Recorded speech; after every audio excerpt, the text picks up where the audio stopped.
The Supreme Court today setting a new standard for presidential immunity that effectively hands a victory to former President Trump. The High Court ruling the former president is immune from prosecution for official conduct related to his presidential duties while he was in office, though not for personal acts.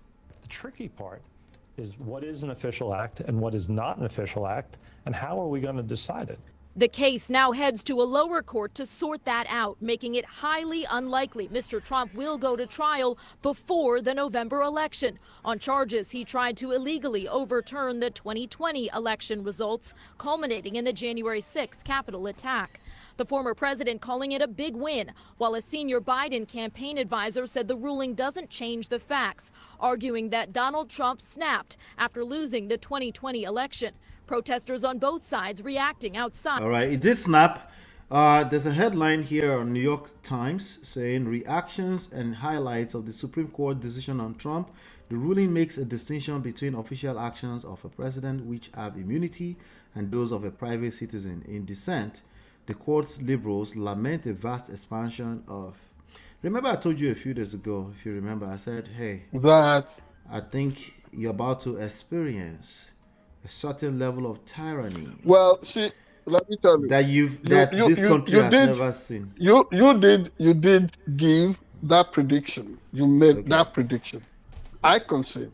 Well, I'm also telling you that where the Supreme Court is driving the United States of America, where they are driving us as a people, I hope they are not going to help in destroying Donald Trump. For example, with their...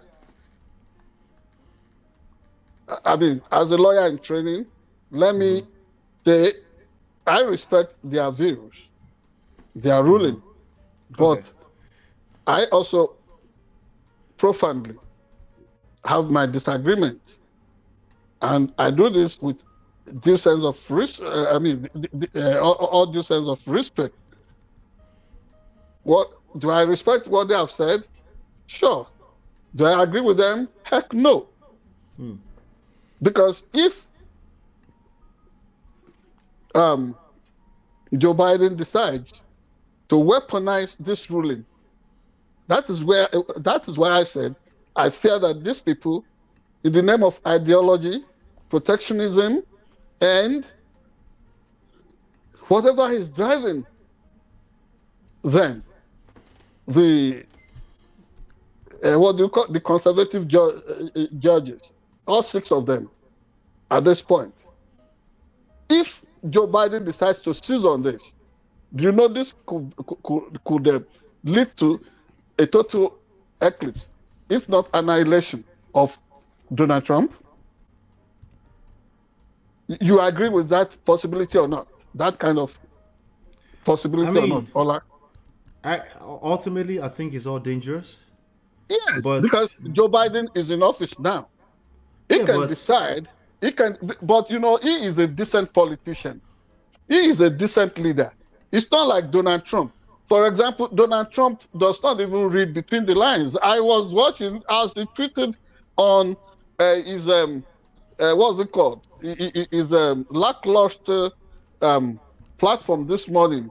The one they call I don't even like calling it by name. I don't want to give them any promo on this platform, where he said it's a big win for him and the American people, as if he loves us as American people. Anybody who loves us would not celebrate this kind of puzzle that has been fostered, that has been thrown, instead of resolving the matter. It's almost like giving us a puzzle now, and the thing reverting to a lower court, where they expect that contract distinctions will be set out between what constitutes personal actions and official conduct. Now they are saying, you know, the idea, the notion that calling officials of Department of what's it called? Department of Justice, DOJ, calling the Attorney General of the country, and then he's giving instructions. Oh, disagree with that election, do this and all that. Now those things should be seen as protected by presidential immunity. I said where? Not even. It's not even. You see, if America is going this route, then there is hope for Nigeria. There is hope for places that have been mischaracterized by the diarrhea mouth of Donald Trump as banana republic. Those people would even fear better now, because this guy, in his romantic imagination that he can push America towards extreme fascism, towards authoritarian leadership, something that he draws inspiration about from places like China, North Korea, and Russia. He thinks America can become part of, can form a league with them to form that quartet of, oh, you don't scrutinize anything that leadership pushes or does. But it's not going to happen. Just watch. You say the spontaneous reaction today, the protest that erupted because of things like this. But it's even going to be more resounding in the result of the polls, the elections that would come in the month of November. Okay. And by January 6th, I will tell you, forget the lackluster performance of Joe Biden during last Thursday's presidential debate. How do you feel about that? I need to get your take on that. Of course. I love the boldness of Joe Biden. Looking at this guy to his face, and people are celebrating his eloquence, the eloquence of Donald Trump and all that. What use, what good is in eloquence that is filled with lies, falsehood, and deception? And to think of not expecting a man that is 82 years old to have some freeze in terms of memory or smooth delivery and all that. It's almost like, okay, we all can act as if we can defy nature. There is no amount of public performance that Donald Trump will wear. He is a convict. There is no amount of public performance he would put up. Okay, hold on one second. He is a con man. Not to cut you off, I'm going to play this, and then I want us to talk a little bit more about the debate, maybe for another minute or so. But I'm going to play this right now, and then we'll talk about it. Let's do it.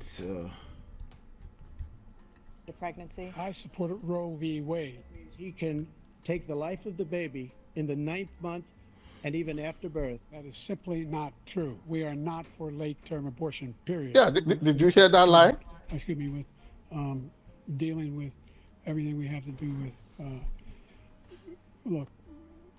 We had the safest border in history. Now we have the worst border in history. There's never been anything like it. There's no data to support what he said. Once again, he's exaggerating, he's lying. And I'm going to continue to move until we get the total ban on the total initiative relative to what we're going to do with more border patrol and more asylum officers. President Trump?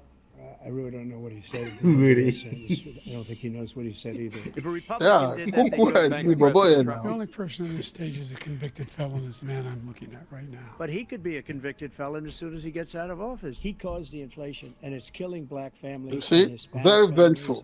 He will want to weaponize that office to go after Joe Biden, who is a good man. On its back, 15% unemployment. He decimated the economy. The only one who wants the war to continue is Hamas. We are the biggest producer of support for Israel of anyone in the war. Let him go and let him finish the job. The only existential threat to humanity is climate change, and he didn't do a damn thing about it. He wants to undo all that I've done. The Paris Accord was going to cost us $1 trillion. It was a ripoff of the United States. He never fired people. I've never seen him fire anybody. I did fire him. Never fired Comey people because he was no good. I fired a lot of the top people at the FBI, drained the swamp. They fired people who told him the truth. He's the worst president in the history of our country. He's destroyed our country. Presidential historians, they've had meetings and they voted who's the worst president in American history, one through best to worst. They said he was the worst in all of American history. He will drive That was us sharp. to World War III, and we're closer to World War III than anybody can imagine. President Xi of China, Kim Jong-un of North Korea, all of these, Putin, they don't respect him, and he's going to drive us into World War III. You want to have a war, just let Putin go ahead and take Kyiv make sure they move on, see what happens in Poland, Hungary. You see the kind of people he alludes to, Putin. Then you have a war. The only reason I'm here is he's so bad as a president that I'm going to make America great again. We're the envy of the world. Name me a single major country president who wouldn't trade places with the United States. Anyway, so let's do it like this. Yeah. Let's round up in about 30 seconds. What's your take on that Well, the highlight? truth of the matter is that the clip that you brought, thank you for that, has been able to justify, has been able to give credence to my position that Joe Biden is a man of substance. He is a president with character. There is nothing to be celebrated about the glip-tongued individual called Donald Trump. And I do not really care. That's not going to change. What about the sharp delivery? No. What sharpness? Is it? You're looking at the devil himself. Is devil not a smooth eloquence? talker? Eloquence. What eloquence is? Are you willing to at least acknowledge that it was eloquent? I'm not going to. There is no good to any eloquence that is a full of a falsehood. No, don't let us celebrate this man. Okay, all right. Yes, because when this guy comes on the stage, there's nothing you're going to have other than the reincarnation of Adolf Hitler. And I dread that such a thing would happen in this our great country, America. It will not happen. I'm with you. We're watching together. Yeah. I'm with you. We're watching together. We'll see where this goes. We're watching together. I want to say thank you. And even if he wins, but God forbid, if he wins, we will be here to mount that resistance. And then America, the will of American people will triumph. Thank you. Right. Thank you, everybody. Another good one in the bag. Okay, we'll be back next week, same time.